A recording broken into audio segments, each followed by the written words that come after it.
안녕하십니까. 마음공부 가이드 공부인 최경도입니다. 반갑습니다. 최경도 교무랑 함께하는 마음공부 4회째입니다.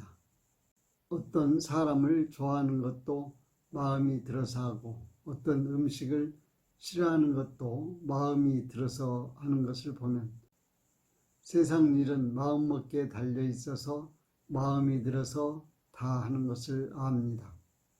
그래서 마음을 잘 먹어야 하는데 마음을 잘 먹기 위하여 마음을 알아야 하고 또 마음 공부를 잘 하기 위해서도 마음을 알아야 하는데 과연 마음의 원리가 무엇인가가 문제입니다. 우리가 꿈도 없이 깊이 잠들었을 때 나의 아는 명지는 어디에 있을까요? 또 잠에서 깨어나서 무념무상의 상태로 있거나 좌선을 하여 적적성성할 때 내 마음은 어떤 상태일까요? 그리고 상황 따라 일어나는 좋아하는 마음과 싫어하는 마음은 어떻게 일어날까요? 예뻐하는 마음이 일어나 안아줄 때와 미워하는 마음이 일어나 주먹질할 때의 마음은 어떤 상태일까 하는 데까지 네 가지 마음이 일어나는 상황에 대하여 이해해야 합니다. 심리학에서는 마음의 상태를 의식, 무의식, 잠재의식으로 구분하고 불교에서는 심의식으로 설명하며 바냐바라밀다심경에서는 수상행식으로 표현하고 있습니다. 이를 원불교에서는 성품과 정신과 마음과 뜻으로 설명하고 있습니다. 지난 시간에 설명한 것처럼 정신에는 아버지인 성품이 있고 아들인 마음이 있고 뜻은 손자에 해당한다 하였는데 이와 같이 성품과 정신과 마음과 뜻이 한 사람에게 별도로 따로따로 있는 것이 아니고 상황에 따라서 마음이 변하여 나타나는 것입니다. 간단하게 요점만 설명하자면 성품은 본연의 체요, 정신은 성품과 대등하나 영령한 감이 있고 정신에서 분별이 나타날 때가 마음이요 마음에서 뜻이 나타나나니 뜻은 마음이 동하여 가는 곳이라 하였습니다. 성품은 우주 만물 유정무정의 본래 자리 곧 태어나기 전 마음의 고향을 가리키는 말로 말과 글이 끊어져 마음이 가는 길까지 없는 절대 자리로 우주 만물의 모태입니다. 정신은 성품과 거의 같으나 영령한 감이 있으며 마음이 분별성과 추착심이 없는 경지요. 마음은 정신에서 분별이 나타난 것으로 곱고 밉고 좋아하고 싫어하는 마음이 생기는 것입니다. 뜻은 마음이 움직여 가는 것으로 감정으로 포장되어 행동이 나타납니다. 나 자신에 비유하자면 성품은 원래의 나요, 정신은 참 나이며 마음은 변하는 나요, 뜻은 행동하는 나라 할 수 있을 것입니다. 엄격히 말하자면 같은 마음을 나타내더라도 성품과 정신과 뜻이 다르므로 성품을 중심으로 견성 공부를 하고 정신을 중심으로 수양 공부를 하며 마음과 뜻을 중심으로 취사 공부를 하게 되는데 이 세 가지 수양, 연구, 취사 세 과목을 함께해야 원만하고 완전한 마음 공부가 될 것입니다.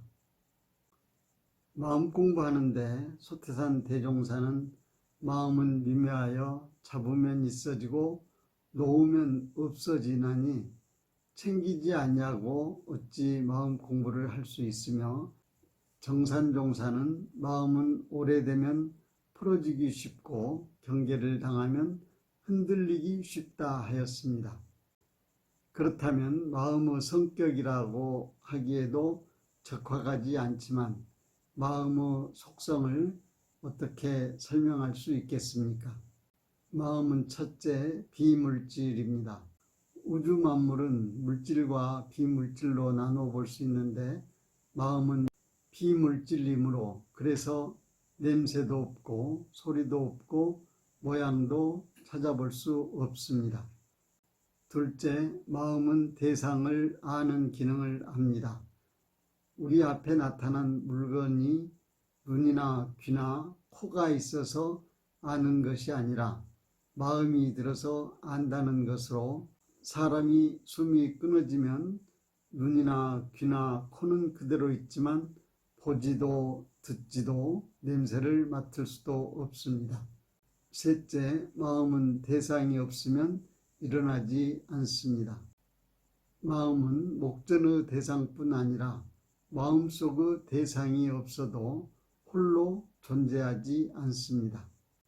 넷째, 마음은 매 순간 변합니다. 마음은 조금도 가만히 있지 못하고 몸이 한 번 변할 때 마음은 17번 변한다고 합니다.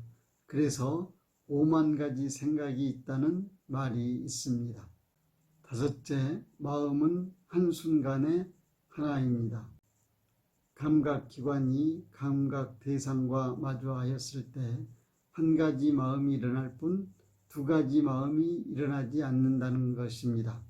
우리가 두 가지 일을 한다고 할 때 마음이 이 일과 저 일에 왔다 갔다 하는 것이지 두 가지 일을 동시에 하는 것은 아니라는 것입니다. 결론적으로 여섯째, 마음이 모든 일을 이끈다는 것입니다. 마음먹기에 따라 좋아하기도 하고 싫어하기도 하는 것입니다.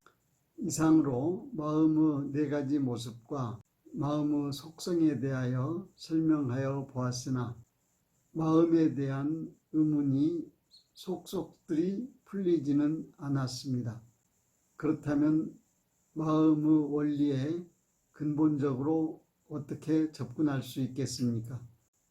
수많은 법문과 헤아릴 수 없는 책이 많이 나와 있지만 책을 읽거나 법문을 들어서 완전히 깨달음에 도달하기는 쉽지 않습니다. 마음에 대한 깨달음에 이르는 길은 의문을 가지고 연마하여서 아하 그렇구나 하는 탄성이 나올 때 우리는 마음에 대하여 깨달음을 얻었다 할 것입니다. 그러나 그 깨달음이 한 번에 끝나는 것이 아니고 천통 만통이 있다 하였습니다. 중국 선불교에 있어서 초조 달마대사와 그 제자의 문답에서 우리는 마음을 미루어 짐작해 볼 수 있습니다. 중국 선불교의 초조 달마대사에게 제자 신광이 어느 날 자기의 마음이 불안하니 이 불안한 마음을 편하게 해달라고 하였습니다. 달마대사가 제자에게 그러면 내 마음을 나에게 보여달라고 하니 제자는 마음을 찾아도 마음을 찾을 수 없습니다 하고 답하니 달마대사는 내가 너의 마음을 편하게 해주었다 하였습니다. 이 예화에서 우리는 마음의 원리를 엿볼 수 있습니다. 마음의 원리를 알 수 있는 가장 근원적인 질문은 일체가 다 마음의 짓는 바라 하였으니 이것이 무슨 뜻인가 하는 의문과 마음이 곧 부처라 하였으니 이것이 무슨 뜻인가 하는 의문을 연마하여 이 질문에 아하 하는 긍정이 있을 때 마음의 네 가지 모습과 마음의 속성에 대해서 조금이나마 이해할 수 있을 것입니다. 저 최경도 교무랑 함께하는 마음 공부는 원불교 마음 공부입니다. 저 최경도 교무가 원불교 교역자이기 때문인데요. 원불교 마음 공부는 한마디로 인간 중심의 마음 공부요. 불법, 즉 부처님께서 깨달으신 진리에 근거하는 마음 공부입니다. 원불교 창시자인 소태산 대종사는 내 가르침의 주체는 불법이며 인도상 요법으로 주체를 삼는다 하였습니다. 불법은 마음을 밝히는 가르치며 원불교는 불교에서 말하는 천도, 인도, 축생, 수라, 악이, 지옥의 육도 가운데 인도를 주체로 하는 인도상 요법을 주체 삼아 신통이나 기적을 귀하게 여기지 않고 영혼의 거래나 과거 전생의 일을 밝히려 하지 않습니다. 다만 인간으로서 인간답게 사는 삶과 진리의 위력을 얻고 진리의 체성에 합할 수 있도록 진급하기를 서원할 뿐입니다. 오늘 말씀드린 마음의 4가지 모습과 마음의 속성 6가지는 처음 마음 공부를 접한 사람에게는 이해가 잘 되지 않을 수 있습니다. 그러나 처음부터 이렇게 어려운 이야기를 하는 것은 원불교 마음 공부와 세상의 마음 공부의 차이를 이해하고 차별화함으로써 마음 공부하는 모든 이들이 원만한 마음 공부를 할 수 있도록 인도하기 위함입니다. 오늘은 여기까지 하겠습니다. 마음 공부 잘하여서 새 세상의 주인 됩시다.